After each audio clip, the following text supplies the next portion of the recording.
Mambo vipi mdau wa burudani? Kama ulidhani Mwanza kumenoga baada ya show ya Diamond Platnumz, basi mzee wa kupasua mbao Mwijaku ana neno lingine kabisa. Baada ya CCM Kirumba kufurika, Mwijaku amejitokeza bwana na kupiga chini show hiyo akidai haina hadhi ya star mkubwa kama Diamond Platnumz. Hebu nikupe mchongo mzima ulivyokuwa.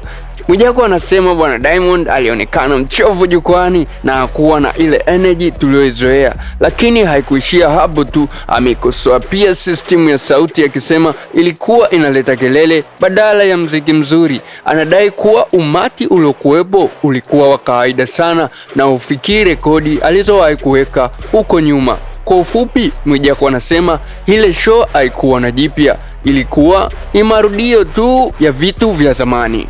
Lakini sasa tukiangalia upande wa pili, picha ya video kutoka CCM Kirumba zinaonyesha hali tofauti kabisa. Uwanja ulijaa mpaka kuta na mashabiki wa Rock City walikuwa wakiimba kila neno Diamond Platnumz alilokuwa akilimba. Hii ilikuwa ni retro tour inayolenga kurudisha ladha ya nyimbo za zamani, na mashabiki wengi wanasema Diamond alitendea haki jukwaa kwa zaidi ya saa 2.